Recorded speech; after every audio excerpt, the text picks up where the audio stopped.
Holidays-nale, adu namma GT Holidays da. GT Holidays, South India's #1 travel brand. You know you are special when you're with GT Holidays. தற்போதைய அண்மை செய்தியை பார்க்கிறோம். பிப்ரவரி 26 தொகுதி பங்கீடு பேச்சுவார்த்தைக்கு வர மார்க்சிஸ்ட் கட்சிக்கு திமுக அழைப்பு விடுத்திருக்கிறது. திமுக கூட்டணியில் 2021 6 இடங்களில் போட்டியிட்டு 2 வென்றது மார்க்சிஸ்ட் கம்யூனிஸ்ட் கட்சி. இந்த நிலையில் பிப்ரவரி 26 தொகுதி பங்கீடு பேச்சுவார்த்தைக்கு வர அக்கட்சிக்கு திமுக அழைப்பு விடுத்துள்ளது. கூட்டணி கட்சிகளோடு இன்று திமுக தனது பேச்சுவார்த்தையை தொடங்கி இருக்கும் நிலையில் பிப்ரவரி 26 மார்க்சிஸ்ட் கம்யூனிஸ்ட் கட்சிக்கு அழைப்பு விடுக்கப்பட்டிருக்கிறது. கூடுதல் விவரங்களை செய்தியாளர் ரமேஷிடம் கேட்டு பெறலாம். வணக்கம் ரமேஷ், மார்க்சிஸ்ட் கட்சிக்கு 26ஆம் தேதி அழைப்பு விடுக்கப்பட்டிருக்கு.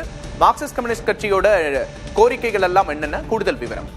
டி.ஆர். பாலு தலைமையில திமுகவில் குழு அமைக்கப்பட்டிருக்கிறது. 7 பேர் கொண்ட அந்த குழு இன்று முதல் பேச்சுவார்த்தையை தொடங்குகிறார்கள். ஐயுஎம்எல் கட்சி இன்னும் சிறிது நேரத்தில் அறிவாலயம் வர இருக்கிறார்கள். சிபிஎம் கட்சியை பொறுத்தவரை கடந்த முறை 6 இடங்களில் போட்டியிட்டு 2 இடங்களில் வெற்றி பெற்றது. கடந்த காலங்களில் 2011 சட்டமன்ற தேர்தலில் 11 தொகுதிகள் அளவில் போட்டியிட்ட சிபிஎம் தற்போது 6 என்ற ஒற்றை இலக்க எண்ணிக்கை வந்துவிட்டது. தற்போது அவர்கள் என்ன சொல்கிறார்கள் என்று சொன்னால், 2 இலக்க எண்ணிக்கையில் இடங்களை கேட்போம் என்று சொல்கிறார்கள்.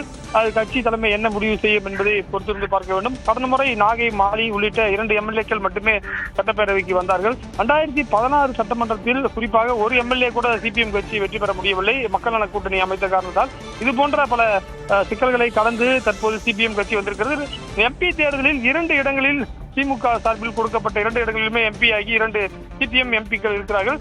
எனவே அவர்கள் எம்எல்ஏ எலெக்ஷனுக்கான ஒரு நிலைப்பாடும் எம்பி எலெக்ஷனுக்கான ஒரு நிலைப்பாட்டையும் எடுக்கிறார்கள். 26ஆம் தேதி குறிப்பாக சண்முகம், கனகராஜ் உள்ளிட்ட குழுவினரோடு திமுக பேச்சுவார்த்தை குழு முடிவு செய்யும். அவர்கள் ஒரு வித்தியாச பட்டியலை திமுகவிடம் கொடுப்பார்கள். குறிப்பாக டெல்டா மாவட்டங்கள், திருப்பூர் உள்ளிட்ட இடங்களில் தொழிலாளர்கள் நிறைந்த பகுதியில் இருக்கக்கூடிய இடங்களை அவர்கள் கொடுப்பார்கள் என்று தெரிகிறது. அதை ஏதாவது ஒரு இடங்களை பேச்சுவார்த்தை உறுதி செய்து அவர்களுக்கான இடங்கள் கொடுக்கப்படும் என்று எதிர்பார்க்கப்படுகிறது. விகேஷ், நிச்சயமாக ரமேஷ், பொறுத்திருந்து பார்க்கலாம். தற்போதைய விவரங்களுக்கு நன்றி.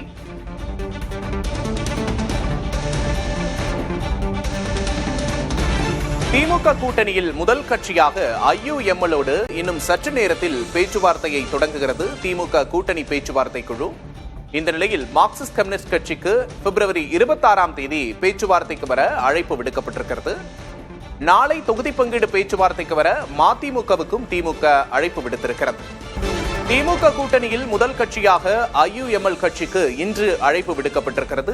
டி.ஆர். பாலு தலைமையிலான 7 பேர் கொண்ட குழுவினர் இன்று பேச்சுவார்த்தை நடத்த இருக்கிறார்கள். பிப்ரவரி 26 தொகுதி பங்கீடு பேச்சுவார்த்தைக்கு வர மார்க்சிஸ்ட் கம்யூனிஸ்ட் கட்சிக்கு அழைப்பு விடுக்கப்பட்டிருக்கிறது. அதேபோல நாளை தொகுதி பங்கீடு பேச்சுவார்த்தைக்கு வர மதிமுகவுக்கு திமுக அழைப்பு விடுத்திருக்கிறது. சட்டமன்ற தேர்தல் நெருங்கும் நிலையில் கூட்டணி கட்சிகளோடு தொகுதி பங்கீடு பேச்சுவார்த்தையை தொடங்கி இருக்கிறது திமுக. இன்று ஐயுஎம்எல் கட்சிக்கு அழைப்பு விடுக்கப்பட்டிருக்கிறது. சற்று நேரத்தில் அந்த பேச்சுவார்த்தை தொடங்க இருக்கிறது. இந்த நிலையில் நாளை தொகுதி பங்கீடு பேச்சுவார்த்தைக்கு வர மதிமுகவுக்கு அழைப்பு விடுக்கப்பட்டிருக்கிறது.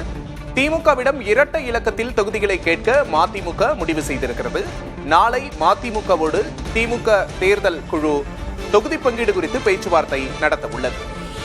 Holidays-nale, adu namma GT Holidays da. GT Holidays, South India's #1 travel brand. You know you are special when you're with GT Holidays.